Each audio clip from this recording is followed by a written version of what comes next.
Hello student, युवा computer study channel में आपका स्वागत है। आज हम बात करेंगे डीसी पीजीडीसी की जो लास्ट यूनिट है आईटी ट्रेंड की, और आपका जो कल एग्जाम है, जितनी चीजें मैं बताया हूँ प्रॉपर चीज पढ़ के जाना।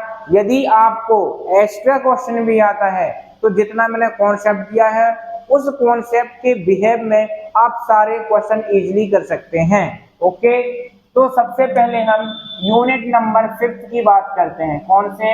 यूनिट नंबर 5 आईटी ट्रेंड में, ठीक है ना। तो पहला क्वेश्चन हमारा ये होता है कि एआई क्या है? एआई क्या है? एआई के एआई के प्रमुख एप्लीकेशन एआई के प्रमुख एप्लीकेशन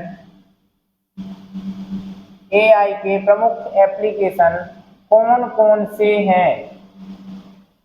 कौन कौन से होते हैं, समझाइए। ठीक है, ये हमारा पहला क्वेश्चन है। अब इस क्वेश्चन को करना क्या है, यदि मैं आपको क्लियर बता दूं, एआई कहलाता क्या है? एआई का फुल फॉर्म होता है आर्टिफिशियल इंटेलिजेंस। क्या होता है? आर्टिफिशियल इंटेलिजेंस होता है इसका फुल फॉर्म, ठीक है ना। यदि मैं बोलता हूं कि आर्टिफिशियल इंटेलिजेंस होता क्या है, तो आप इसको हिंदी में बोलोगे कृत्रिम बुद्धि। क्या बोलते हैं हम? कृत्रिम बुद्धि। अब कृत्रिम बुद्धि का मतलब क्या होता है? यदि मैं यहाँ पर नेचुरल इंटेलिजेंस बोलता तो क्या बोलता है यहाँ पर? प्राकृतिक बुद्धि। अच्छा, प्राकृतिक बुद्धि और कृत्रिम बुद्धि में क्या अंतर है? जो हमको भगवान ने दिया है वो नेचुरल इंटेलिजेंस कहलाती है, ठीक है ना। लेकिन जो आर्टिफिशियल कहलाती है वो क्या कहलाती है? ऐसी बुद्धि जो हमने किसी रिमोट में प्रोग्राम देके क्या किए हैं? फिक्स किए हैं। जो रोबोट होता है वो रोबोट ऑटोमेटिक कैसे काम करता है? जो रोबोट के सामने जो आंख होती है वो एक्चुअली में कैमरा होता है। कैमरा सारी चीजें देखता है, स्कैन करता है, और उसके अकॉर्डिंग जो कमांड मिलती है उस कमांड के अनुसार काम करता है, और उसी रोबोट को ही क्या बोला जाता है? आर्टिफिशियल इंटेलिजेंस कहा जाता है। ध्यान रखना, ठीक है ना। और बात करते हैं इसी में लिस्प की। जो हमारा लिस्प होता है ये क्या होता है? ये सबसे पुरानी प्रोग्रामिंग लैंग्वेज भाषा है। ये क्या है? एक प्रकार की प्रोग्रामिंग लैंग्वेज भाषा है जो मुख्य रूप से आर्टिफिशियल इंटेलिजेंस में ही उपयोग होती है। तो क्या कहते हैं? आर्टिफिशियल इंटेलिजेंस एक प्रकार का रोबोट होता है जिसके अंदर हम कमांड देते हैं और हमारे हिसाब से रोबोट चलता है, ठीक है ना। और जो रोबोट के अंदर हम कमांड देते हैं, जो कमांड जिस लैंग्वेज के द्वारा बनाई जाती है उस लैंग्वेज का नाम क्या होता है? लिस्प होता है। ये चीज का ध्यान रखना। अब बात करते हैं कि आर्टिफिशियल इंटेलिजेंस क्या क्या कर सकता है। अब बताओ, यदि मैं बोलता हूं कि आर्टिफिशियल क्या क्या कर सकता है, आप बोलोगे होटल में सबको खाना परसने का काम करता है। ये भी सही है। वीडियो गेम खेलता है, ठीक है, गेम्स प्लेइंग करता है। आजकल आप देखे होंगे इंस्टाग्राम रील में कि रोबोट कटाई भी करने लगा है, ठीक है। तो जैसे जैसे हम इसके अंदर कमांड देंगे, मतलब रोबोट क्या है? हमारे द्वारा दी जाने वाली बुद्धि को जो एक्सेस करता है ना, उसी को हम क्या बोलते हैं? एआई बोलते हैं। यदि मैं बोलता हूं कि जो आर्टिफिशियल इंटेलिजेंट होते हैं इसके जो एप्लीकेशन होते हैं वो कौन कौन से होते हैं, तो थोड़ा सा एप्लीकेशन के बारे में देखना कौन कौन से होते हैं।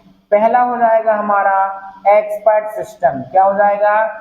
Expert system. अब ये एक्सपर्ट सिस्टम क्या होता है ये भी मैं आपको क्लियर बताऊंगा, ठीक है ना।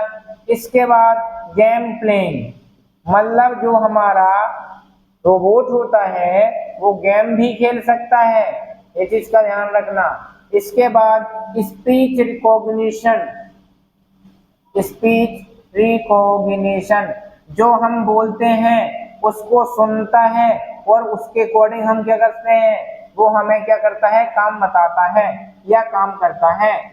इसके बाद नेचुरल लैंग्वेज के रूप में ये काम करता है, ठीक है ना। इसके बाद कंप्यूटर विजन, कंप्यूटर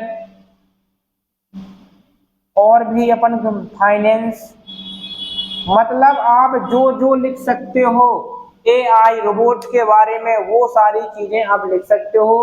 पर जो लक्षण होते हैं वो लक्षण होने से क्या होता है कि जो एआई के प्रमुख लक्षण कौन कौन से होते हैं। आप बोलोगे सर एआई के प्रमुख लक्षण ये हैं कि वो 24 घंटा काम कर सकता है, ये पहला लक्षण है। दूसरा लक्षण है जो हम कमांड देंगे बस उतना ही काम करेगा और एक निश्चित समय पर कर देगा, ठीक है ना। ये मैं आपको मेन चीज बताया हूँ। इसके पहले भी मैंने एआई की वीडियो अपलोड करके रखा है, ठीक है ना। तो आज केवल मैं क्वेश्चन बताने वाला था, लेकिन क्वेश्चन के थोड़े थोड़े से कॉन्सेप्ट क्लियर करते जा रहा हूँ, जिससे कि आपको इसको देखने के बाद थोड़ा सा दिमाग चलेगा और 100% चलेगा, ठीक है ना। इसके बाद अगला क्वेश्चन देखने का प्रयास कर रहे हैं। अगला जो हमारा क्वेश्चन है वो क्या रहेगा हमारा, एक्सपर्ट सिस्टम क्या है। एक्सपर्ट सिस्टम क्या है, एक्सपर्ट सिस्टम क्या है, इसके प्रमुख लाभ, इसके प्रमुख लाभ व हानि लिखें, व हानि लिखो। इसमें कुल 3 ही क्वेश्चन है, ध्यान रखना। पहला एआई, दूसरा एक्सपर्ट सिस्टम और तीसरा होता है क्लाउड कंप्यूटिंग, बस। और है तो चौथा लिस्प जो अभी मैं बताया हूं, ठीक है ना। तो हम समझते हैं एक्सपर्ट सिस्टम एक्चुअली में होता क्या है। एक्सपर्ट सिस्टम जो हमारा होता है एक्चुअली में होता क्या है, एक मिनट।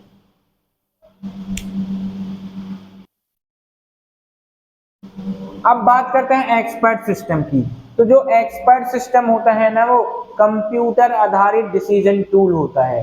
अब यदि मैं आपको एग्जाम की नजरिए से यदि इसका कॉन्सेप्ट बताता हूं ना तो एक्सपर्ट सिस्टम हम कंप्यूटर को कहते हैं। यदि आपको खुला खुला नॉलेज बता दिया या कॉन्सेप्ट बता दिया, यदि आप एक्सपर्ट सिस्टम ना पढ़कर कोष्टक में मैं कंप्यूटर लिख देता हूं, क्या लिख देता हूं, कंप्यूटर।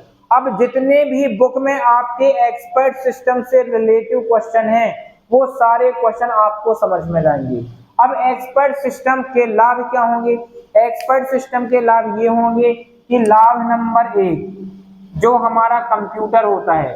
अब एक्सपर्ट सिस्टम मत देखो, अब क्या देखना है हमको, कंप्यूटर देखना है। अब ये कैसे कॉन्सेप्ट निकाला उससे कोई लेना देना नहीं है। क्यों लेना देना नहीं है, क्योंकि कल हमारा एग्जाम है, हमको पेपर में क्या लिखना है वो तो हमको देखना चाहिए ना। तो एक्सपर्ट सिस्टम का पहला लाभ है कि यह लगातार 24 घंटे काम कर सकता है, कौन, कंप्यूटर या एक्सपर्ट सिस्टम, ठीक है ना। दूसरा लाभ क्या होता है, दूसरा लाभ ये होता है कि जो एक्सपर्ट सिस्टम होता है इसकी मेमोरी बहुत ज्यादा होती है। तीसरी, इसकी जो याददाश्त होती है, याददाश्त, ठीक है, ये बहुत तगड़ी होती है, ठीक है। और चौथा पॉइंट हम क्या लिख सकते हैं, ये बिल्कुल फिक्स टाइम पर काम करता है। फिक्स टाइम हमने दे दिया, इतने टाइम में आप काम करोगे तो 100% करोगे, ठीक है। और भी हम इतने सारे पॉइंट लगा सकते हैं।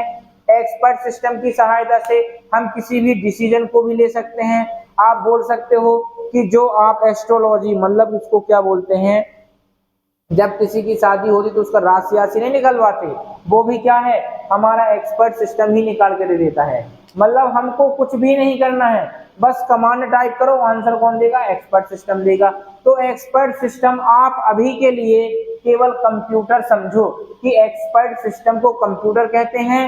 यदि आप कंप्यूटर समझ के काम कर रहे हैं तो जितने यूनिट में क्वेश्चन हैं सारी यूनिट के क्वेश्चन आपको बहुत ही इजीली लगने लगेंगे, ठीक है ना। तो एक्सपर्ट सिस्टम से जितने भी क्वेश्चन रहेंगे वो आप पढ़ लेना, इंपॉर्टेंट है, ठीक है ना। एआई एक तो होगा एआई, दूसरा होता है एक्सपर्ट सिस्टम, तीसरा जो होता है वो होता है हमारा क्या, क्लाउड कंप्यूटिंग। तीसरे क्वेश्चन की बात हम करते हैं, क्लाउड कंप्यूटिंग। अब जो हमारा क्लाउड कंप्यूटिंग क्या होता है थोड़ा सा इसको भी देखने का हम प्रयास करेंगे कि जो हमारा क्लाउड कंप्यूटिंग होता है ये है क्या चीज, क्लाउड कंप्यूटिंग क्या है, इसके प्रकार, क्लाउड कंप्यूटिंग क्या है, इसके प्रकार व लाभ लिखिए, इसके प्रकार व लाभ लिखो। ये हमारे क्लाउड कंप्यूटिंग क्या है, इसके प्रकार व लाभ लिखो। सबसे पहले मैं आपको बता दूं कि जो हमारा क्लाउड कंप्यूटिंग है इसकी डेफिनेशन क्या होगी। तो क्लाउड कंप्यूटिंग एक ऐसी टेक्नोलॉजी है, मैंने क्या बोला, क्लाउड कंप्यूटिंग एक ऐसी टेक्नोलॉजी है जिसके द्वारा किसी भी प्रकार की सर्विस को ऑनलाइन तरीके से प्रोवाइड किया जा सकता है, ठीक है ना। क्लाउड कंप्यूटिंग एक ऐसी टेक्नोलॉजी है जिसकी सहायता से किसी भी प्रकार की सर्विसेज को इंटरनेट के द्वारा प्रोवाइड कर सकते हैं, उसे क्लाउड कंप्यूटिंग कहते हैं। अब बोलोगे सर इसका भी कोई सटीक एग्जांपल मिल जाए तो मजा आ जाए। बिल्कुल मिलेगा। मैं बोलता हूं आप इंस्टाग्राम में 100 फोटो अपलोड कर दी अपनी, क्या 100 फोटो आपने अपलोड कर दिया। अब ये बताओ जो आपका इंस्टाग्राम अकाउंट था आपके मोबाइल में है और धोखे से मोबाइल गुम गया, गायब हो गया, डेथ हो गया। अब ये बताओ अब ये 100 फोटो हमको कैसे मिलेंगी। आप क्या बोलोगे सर हम किसी दूसरे मोबाइल में अपनी इंस्टा अकाउंट लॉगिन कर लेंगे और ये फोटो ले आएंगे। तो सीधा सीधा कहने का मतलब ये है कि जो हम फोटो अपलोड करते हैं अपने मोबाइल की गैलरी का यूज ना करके वो किसी एक सर्वर का यूज करता है, उसी को बोलते हैं क्लाउड कंप्यूटिंग। क्लाउड मतलब होता है बादल। यदि हम बोलते हैं कि हमारी फोटो कहाँ गई तो आप बोलोगे ऊपर चली गई, मतलब बादल में चली गई। तो इसका भी एक कोई सर्वर होता है जो क्या होता है आपके मोबाइल की बगैर मेमोरी का स्पेस लिए खुद के सर्वर में स्टोर कर लेता है, उसे क्लाउड कंप्यूटिंग कहते हैं, ठीक है ना। अब क्लाउड कंप्यूटिंग के लाभ क्या क्या हो सकते हैं, थोड़ा सा हम इसके लाभ के बारे में चर्चा करते हैं कि क्लाउड कंप्यूटिंग के लाभ क्या हो सकते हैं। तो जो इसके लाभ हो सकते हैं वो ये हो सकते हैं कि जो इसकी स्टोरेज होती है, स्टोरेज वो क्या होती है, अधिक होती है, ठीक है ना, पहला पॉइंट। दूसरा पॉइंट जो हमारी प्रोसेसिंग पावर होती है, प्रोसेसिंग पावर, प्रोसेसिंग पावर भी क्या होती है, अधिक होती है, ठीक है। इसके बाद तीसरा इसका ही कम कीमत में हम इसका अधिक यूज कर सकते हैं, ठीक है। चौथा क्या है, इसका हम सर्वर भी क्या कर सकते हैं, ग्रेड कर सकते हैं। अब स्टोरेज का मतलब क्या होता है, हम अपनी जितनी भी फोटो है, डॉक्यूमेंट है, हम इसमें अपलोड कर सकते हैं, किसमें, क्लाउड कंप्यूटिंग में। और यदि हम चाहते हैं कि हमको बहुत सारा इसमें डेटा अपलोड करना है तो वो भी हो जाएगा, आपको थोड़ा बहुत शुल्क देना होगा और आप इसमें स्टोरेज कर सकते हो, ठीक है ना। बात करते हैं प्रोसेसिंग पावर की।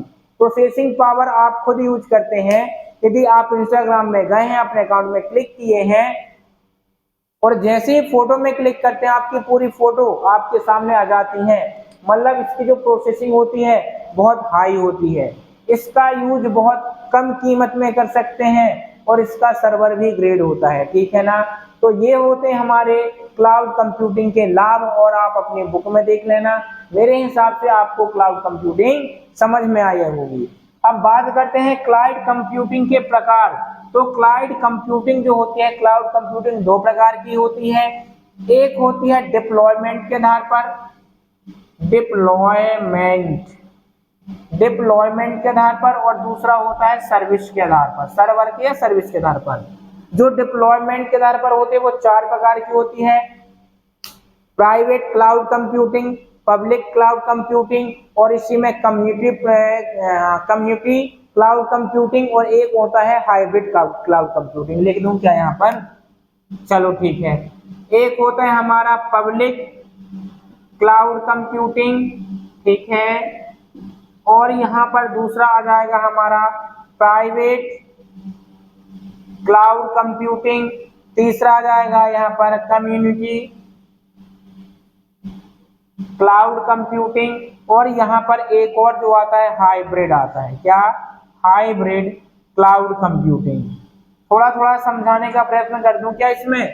पब्लिक क्लाउड कंप्यूटिंग मतलब ऐसा होता है, ऐसा डेटा जहां पर हम स्टोर करते हैं और उस डेटा को पूरी पब्लिक देख सकती है, उस प्रकार के क्लाउड कंप्यूटिंग को पब्लिक क्लाउड कंप्यूटिंग कहते हैं। प्राइवेट क्लाउड कंप्यूटिंग क्या कहलाती है, ऐसे क्लाउड कंप्यूटिंग जहां पर हमारा डेटा होता है तो केवल हम ही उसको एक्सेस कर सकते हैं, अदरवाइज कोई नहीं कर सकता, वो प्राइवेट कहलाता है। कम्युनिटी मतलब सामूहिक रूप में, जैसे हम बोले एक स्कूल का डेटा है तो केवल स्कूल के लोग ही उसको प्रोसेस कर सकते हैं, एक्सेस कर सकते हैं, वो क्या कहलाता है, कम्युनिटी। हाइब्रिड क्या कहलाता है, ऐसा क्लाउड कंप्यूटिंग जो कुछ पब्लिक भी रहता है और प्राइवेट भी रहता है। फॉर एग्जांपल ऐसे बहुत सारे एजुकेशनल ऐप हैं जो उनको पैसे देते हैं और वो हमको फिर पढ़ाते हैं, लेकिन उसमें कुछ ऐसी भी चीज होती हैं जो फ्री होती हैं, जैसे टेस्ट, वीकली टेस्ट फ्री होता है, ठीक ना, डेमो क्लास फ्री होती हैं। तो ये सब हाइब्रिड क्लाउड कंप्यूटिंग में आता है, ठीक है ना। क्यों? क्योंकि इसमें कुछ फ्री वाला भी रहता है, कुछ पैसे वाला भी रहता है। तो ये होता है हमारा क्लाउड कंप्यूटिंग डिप्लॉयमेंट के आधार पर। और बात करते हैं सर्विस, तो सर्विस के आधार पर 3 प्रकार का होता है, आस, पास और सास। इसका वीडियो मैंने आपको बना के रखा है, आप देख लेना। तो इस प्रकार यूनिट नंबर 5 भी मैंने कंप्लीट कर दिया। अब आपका एग्जाम कैसा जा रहा है आईटी टेट में, आप मेरे को कल कमेंट करके बताना, ओके। तो इस वीडियो को यहीं फिनिश करता हूँ। वीडियो पसंद आए तो लाइक करें, शेयर करें, सब्सक्राइब करें। धन्यवाद।